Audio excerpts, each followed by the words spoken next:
ನಮಸ್ಕಾರ ಸ್ನೇಹಿತರೆ, ಗಾಯತ್ರಿ ಹಾಬೀಸ್ ಚಾನಲ್ಗೆ ನಿಮಗೆಲ್ಲ ಸ್ವಾಗತ. ಸ್ನೇಹಿತರೆ, ಇವತ್ತು ಕೂಡ ಹಳ್ಳಿ ಬ್ಲಾಗ್ ಬರ್ತಾ ಇದೆ. ಇವತ್ತು ಅತ್ತೆ ಮನೆ ಕಡೆ ಬ್ಲಾಗ್ ಮಾಡ್ತಾ ಇದ್ದೀನಿ. ಇವಾಗಿನ ಬ್ಲಾಗು ಜೊತೆಗೆ ಹಳೆದು ಸ್ವಲ್ಪ ವಿಡಿಯೋ ಇದ್ರ ಮಧ್ಯೆ ಸೇರಿಸ್ತಾ ಇದ್ದೀನಿ. ಗೃಹ ಪ್ರವೇಶ ಟೈಮಲ್ಲಿ ಉಡುಗೊರೆ ಬಂದಿದ್ದು ಇದೆಲ್ಲ ನೋಡ್ತಾ ಇದ್ದಿದ್ದೆಲ್ಲ ನಾನು ವಿಡಿಯೋ ಮಾಡ್ಕೊಂಡಿದ್ದು ಹಾಗೇ ಇತ್ತು. ಆಮೇಲೆ ನನಗೆ ಬೇರೆ ಬೇರೆ ವಿಡಿಯೋಗಳನ್ನ ನೋಡ್ತಾ ಇರುವಾಗ ಅದನ್ನ ಮತ್ತೆ ಹಾಕೋದಕ್ಕೂ ಕೂಡ ನೆನಪಿರಲಿಲ್ಲ. ಇವಾಗ DJ ಎಲ್ಲ ಹಳೆ ವಿಡಿಯೋಗಳೆಲ್ಲ ಕ್ಲೀನ್ ಮಾಡ್ತಾ ಇರುವಾಗ ಕೆಲವೊಂದಿಷ್ಟು ವಿಡಿಯೋಗಳು ಸಿಕ್ತು. ಸುಮ್ಮನೆ ಯಾಕೆ ವಿಡಿಯೋ ಮಾಡಿ ಹಾಗೆ ಇಡೋದಲ್ವ, ಕೆಲವೊಂದು ನೆನಪುಗಳಿರುತ್ತೆ, ಅದನ್ನು ಶೇರ್ ಮಾಡೋಣ, ಇದೇ ವಿಡಿಯೋ ಜೊತೆಗೇ ಶೇರ್ ಮಾಡೋಣ ಅಂಥೇಳಿ ಅದನ್ನು ಕೂಡ ಒಂದು ಸ್ವಲ್ಪ ಇದ್ರ ಜೊತೆಗೇ ಶೇರ್ ಮಾಡ್ತಾ ಇದ್ದೀನಿ. ಹಾಗೆ ಆ ಟೈಮಲ್ಲಿ ರಂಗೋಲಿ ಎಲ್ಲ ಹಾಕಿದ್ರು ದೇವ್ರ ಮನೆಗೆ, ಬಾಗಿಲಿಗೆಲ್ಲ. ಅದು ಕೂಡ ತುಂಬ ಚೆನ್ನಾಗಿತ್ತು. ಅದಕ್ಕೋಸ್ಕರ ಅದನ್ನು ಕೂಡ ಇವತ್ತಿನ ಬ್ಲಾಗಲ್ಲಿ ಶೇರ್ ಮಾಡೋಣ ಅಂತ ಅಂದ್ಕೊಂಡಿದ್ದೀನಿ. ಇವತ್ತಿನ ಬ್ಲಾಗ್ ನೋಡೋದಕ್ಕಿಂತ ಮುಂಚೆ ಹೊಸಬರಾಗಿದ್ದರೆ ಸಬ್ಸ್ಕ್ರೈಬ್ ಮಾಡಿ, ಪಕ್ಕದಲ್ಲಿರುವಂಥ ಬೆಲ್ ಐಕಾನನ್ನು ಪ್ರೆಸ್ ಮಾಡಿ. ನಾನು ಮುಂದೆ ಹಾಕುವಂಥ ಎಲ್ಲ ವಿಡಿಯೋ ನೋಟಿಫಿಕೇಷನ್ ನಿಮಗೆ ಸಿಗುತ್ತೆ. ಈಗ ಬೆಳಿಗ್ಗೆ ದೇವ್ರ ಪೂಜೆಗೆ ಅಂತ ಹೂವನ್ನು ಕೊಯ್ಕೊಂಡು ಬಂದೆ. ನೋಡಿ ಎಷ್ಟೊಂದು ಥರ ಹೂಗಳು ಹಾಕ್ಕೊಂಡಿದೆ. ನಂಗೆ ಬೇಡ, ಅಲ್ಲೇ ಇಟ್ಟಿಕು, ಕಡೆ ತಗೊಳಪ್ಪ, ಅಲ್ಲೇ ಹೊಪ್ಪು. ನೀ ಕೈ ಅದೇ ಕೈ ಮಾಡ್ಕೊಬಾರ ಇದ್ದಲ್ಲಿ ನೀವು ಕಸ ಗುಡಿಸ್ರು ಹೋಗೋದಿಲ್ಲ ಅದು. ಅದು ಸುಮ್ಮನೆ ಕೈ ನೋವು ಬರೋದೆ.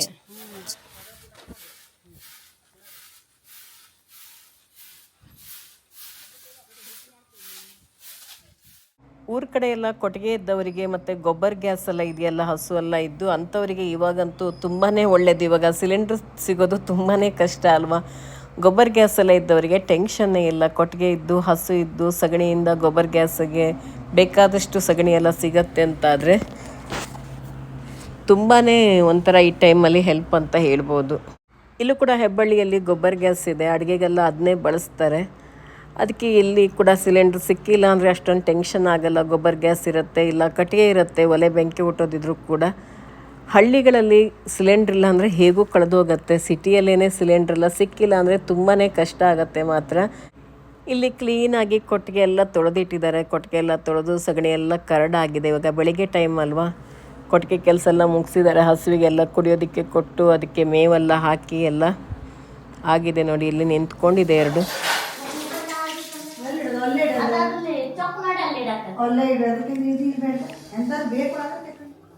ಅತ್ತೆಯಲ್ಲಿ ಮಾವಿನ ಹಣ್ಣಿನ ಸಾಸಿವೆ ಮಾಡೋದಕ್ಕೆ ಸಾಸಿವೆ ಕಾಳು, ಅರಿಶಿನ ಹಾಗೆ ಕಾಯಿಯನ್ನು ಇಟ್ಕೊಂಡಿದ್ದಾರೆ. ಹಸಿ ಕಾಯಿ. ಸೂಜಿ ಮೆಣಸು ಹಾಕಿದ್ಯಾ?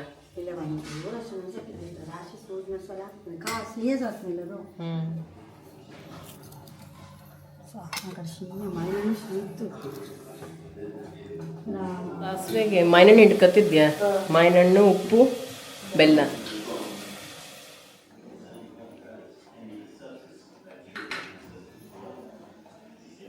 ಹೊಡ್ಕೊಳ್ಳೆ ನಮ್ಮ ಹತ್ರ ಆಗ್ತಿಲ್ಲ ಇದು ಹೊಳಿ, ಅದೇ ಒಳ್ಳೆ. ಅವ್ರ ಹತ್ರ ಸಾಸಿವೆ ಕೂಡ ರೆಡಿ ಆಗಿದೆ. ತೆಂಗಿನೆಣ್ಣೆ ಹಾಕ್ತಿದ್ಯಾ? ತುಪ್ಪನೂ ಹಾಕ್ತೀಯಾ? ಅಂತ ಹಾಕಿದ್ರೆ ಉದ್ದಿನ ಬೇಳೆ.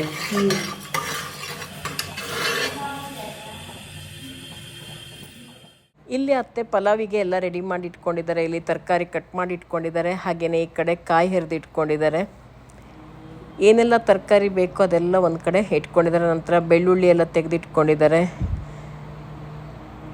ಹಾಗೆ ಇಲ್ಲಿ ಸಾಸಿವೆಗೆ ಮಾವಿನ ಹಣ್ಣು ಇಟ್ಕೊಂಡಿರುವಂಥದ್ದು. ಇವಾಗ ಸೂಜಿ ಮೆಣಸು ಹಾಕ್ಕೊಂಡಿದ್ದಾರೆ. ಇದಕ್ಕೆ ಸೂಜಿ ಮೆಣಸು, ಬೆಳ್ಳುಳ್ಳಿ ಹಾಗೆ ಹಸಿ ಶುಂಠಿ ಇದನ್ನು ಈಗ ನುಣ್ಣಗೆ ಇಲ್ಲಿ ರುಬ್ಕೊಳ್ತಾ ಇದ್ದಾರೆ. ಆಗಲೇ ಅವರು ಪಲಾವ್ ಪೌಡ್ರನ್ನ ಮೊದಲೇ ರೆಡಿ ಮಾಡಿ ಇಟ್ಕೊಂಡಿರೋದ್ರಿಂದ ಮತ್ತೆ ಇದಕ್ಕೆ ಬೇರೆ ಬೇರೆ ಏನನ್ನು ಸೇರಿಸ್ತಾ ಇಲ್ಲ. ಧನಿಯಾ, ಜೀರಿಗೆ ಈ ಥರ ಎಲ್ಲ ಏನೂ ಸೇರಿಸ್ಕೊಳ್ತಾ ಇಲ್ಲ. ಸಾಸಿವೆ ಕಾಳು ಪುಡಿ ಹಾಕಿದೆಯಾ?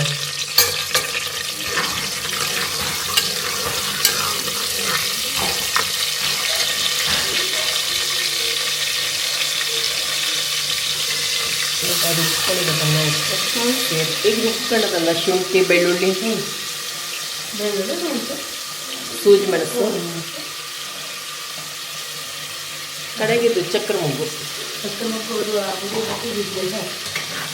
ಸಂಬಾರ ಹೊರಿಯೋತಾರೆ, ಅವರು ಹಾಕಿದ್ವಿ. ಅದಕ್ಕೆ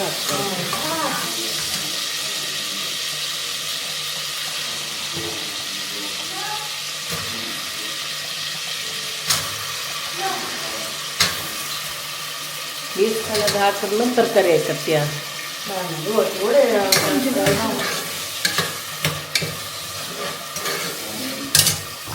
ಒಳ್ಳೆ ಘಮ ಘಮ ಪರಿಮಳಪ್ಪ ಹೀಗೆ.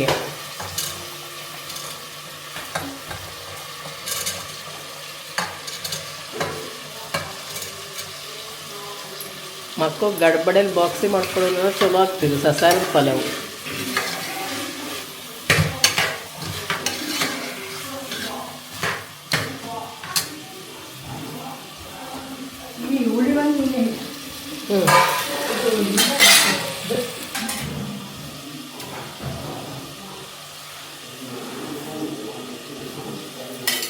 ಎರಡು ಮೂರು ಚಮಚ ತುಂಬ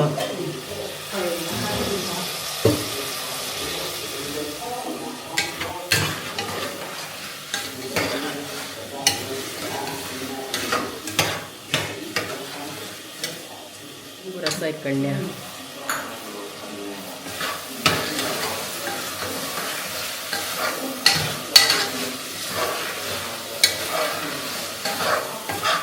ಪಲಾವ್ ಪೌಡ್ರ ಮನೇಲೇ ರೆಡಿ ಮಾಡ್ಕೊಂಡದ್ದು.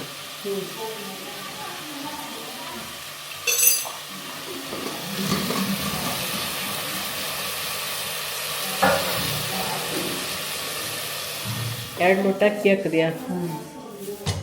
ನೀರು ಎಷ್ಟು ಹಾಕ್ತೀನಿ 2 ಲೋಟಕ್ಕೆ?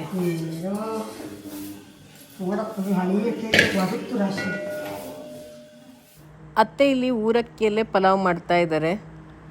ಪಾಲಿಶ್ಡ್ ಆಗದಿರುವಂಥ ಅಕ್ಕಿ ಇರುತ್ತಲ್ಲ ಅದರಲ್ಲೇ ಮಾಡ್ತಾ ಇದ್ದಾರೆ. ಅದರಲ್ಲೂ ಕೂಡ ತುಂಬ ಚೆನ್ನಾಗಾಗತ್ತೆ. ನಿಮಗೆ ರೇಷನ್ ಅಕ್ಕಿ ಎಲ್ಲ ಸಿಕ್ಕಿದ್ರೆ ಇದೇ ಥರ ಇರುತ್ತೆ. ಅದರಲ್ಲೂ ಕೂಡ ಪಲಾವ್ ಮಾಡ್ಕೋಬೋದು. ಒಳ್ಳೆ ಟೇಸ್ಟಿಯಾಗಿಯೇ ಬರುತ್ತೆ.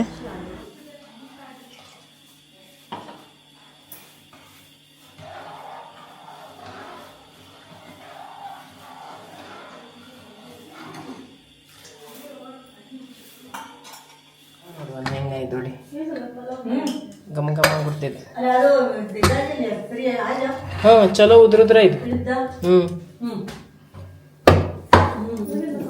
ಘಮ ಘಮ ಕೊಡ್ತಿದ್ದು.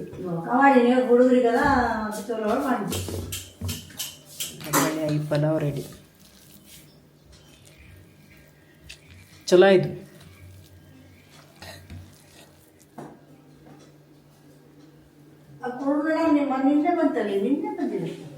ಅತ್ತೆಯ ಪಲಾವ್ ರೆಡಿ.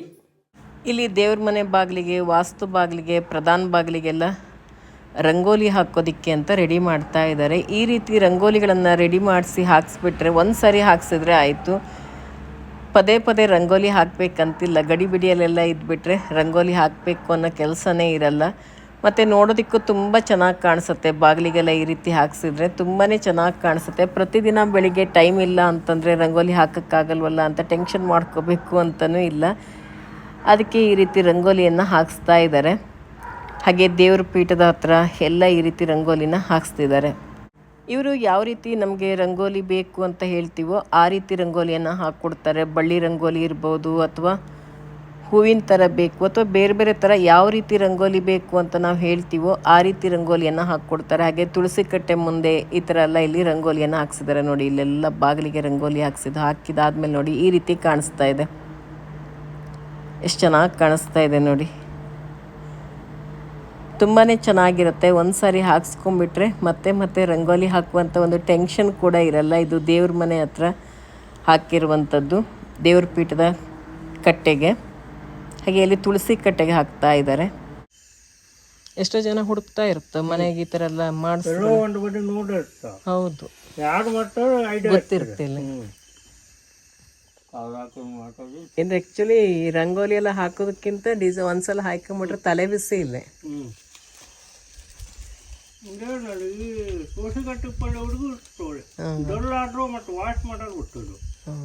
ಅದು ಹಂಗಾರೆ ಒಳ್ಳೇದೇ. ಒಂದ್ಸಲ ಮಾಡ್ಕೊಂಬಿಟ್ರು ಲೈಫ್ ಟೈಮ್ ಜಾಸ್ತಿ ಇದ್ದು ಇದಕ್ಕೆ. ಮತ್ತು ಒಳ್ಳೆ ಲುಕ್ ಕೊಡ್ತು ಮಾತ್ರ.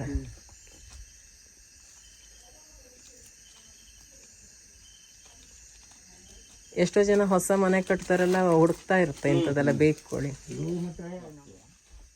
ಸಿರ್ಸಿ, ಸಿದ್ದಾಪುರ, ಯಲ್ಲಾಪುರ ಕಡೆ ಜಾಸ್ತಿ ಏನಲ್ಲ.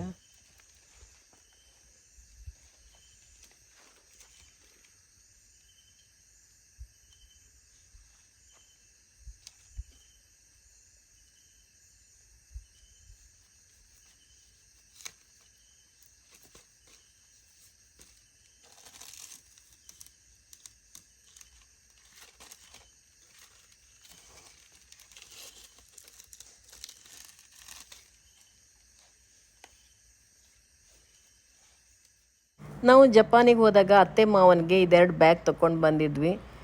ಎಲ್ಲಾದರೂ ಹೋದಾಗ ಒಂದು ನೆನಪಿಗೆ ಅಂತ ಏನಾದರೂ ಹಿಡ್ಕೊಂಡು ಬರೋದಿರತ್ತಲ್ಲ, ಒಂಥರ ಚೆನ್ನಾಗಿರುತ್ತೆ ಓಡಾಡೋದಕ್ಕೆ ಹಿಡ್ಕೊಂಡು ಅಂತೇಳಿ ನಾವು ಕೂಡ ಬ್ಯಾಗ್ ತೊಗೊಂಡಿದ್ವಲ್ಲ, ಅದಕ್ಕೆ ಅತ್ತೆ ಮಾವನಿಗೂ ಕೂಡ ಈ ಥರ ಬ್ಯಾಗ್ ತೊಗೊಂಡಿದ್ವಿ. ಅಪ್ಪ ಅಮ್ಮಂಗೆ ಮತ್ತು ಅತ್ತೆ ಮಾವನಿಗೆ ಸೇಮ್ ಟು ಸೇಮ್ ಬ್ಯಾಗ್ ತೊಗೊಂಡಿದ್ವಿ. ಅವರಿಗೆ ಹಿಡ್ಕೊಂಡು ಓಡಾಡೋಕ್ಕೆಲ್ಲ ಒಂಥರ ಚೆನ್ನಾಗಿರುತ್ತೆ ಅಂಥೇಳಿ ನಾವು ಊರಿಗೆ ಹೋಗುವಾಗ ಹಿಡ್ಕೊಂಡು ಹೋಗಿದ್ವಿ ಕೊಡೋದಕ್ಕೆ ಅಂಥೇಳಿ.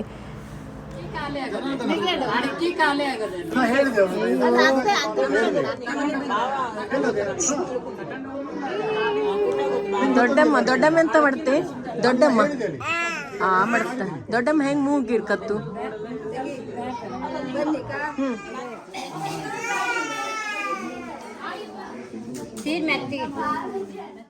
ಹಳ್ಳಿ ಮನೆ ಗೃಹ ಪ್ರವೇಶ ಎಲ್ಲ ತೋರಿಸಿದ್ದೆ ಅಲ್ವಾ ನಿಮಗೆ. ಆ ಟೈಮಲ್ಲಿ ಬಂದಂಥ ಉಡುಗೊರೆಗಳು ನೋಡಿ ಎಷ್ಟೊಂದು ಜನ ಬಂದಿದ್ದರು. ಉಡುಗೊರೆ ಕೂಡ ತುಂಬಾ ಬಂದಿತ್ತು. ಅತ್ತೆಗೆ ಒಂದಿಷ್ಟು ಸಾರಿಗಳು, ಹಾಗೆಯೇ ಮಾವನಿಗೆ ಶಾಲು, ಅದು ಇದು ಅಂತ ತುಂಬ ಉಡುಗೊರೆಗಳು ಬಂದಿತ್ತು.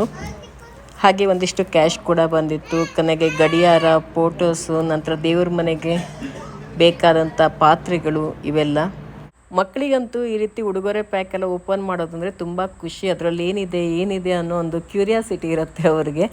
ಹಾಗೆ ಎಲ್ಲರೂ ಸೇರಿಕೊಂಡು ಸುದ್ದಿ ಹೇಳ್ತಾ ಈ ರೀತಿ ನೋಡೋಕ್ಕೆ ಒಂಥರ ಚೆನ್ನಾಗಿರುತ್ತೆ. ನೋಡಿ ಎಲ್ಲ ತೆಗೆದು ಈ ಕಡೆ ಇಟ್ಟಿದ್ದಾರೆ. ಆಮೇಲೆ ನಾನು ಮಾರನೇ ದಿವಸ ಬೆಳಿಗ್ಗೆ ಅತ್ತೆಗೆ ಎಲ್ಲ ಕ್ಲೀನ್ ಮಾಡಿಕೊಟ್ಟು ಹೋಗೋಣ ಅಂತೇಳಿ ಕ್ಲೀನ್ ಮಾಡ್ತಾ ಇದ್ದೀನಿ.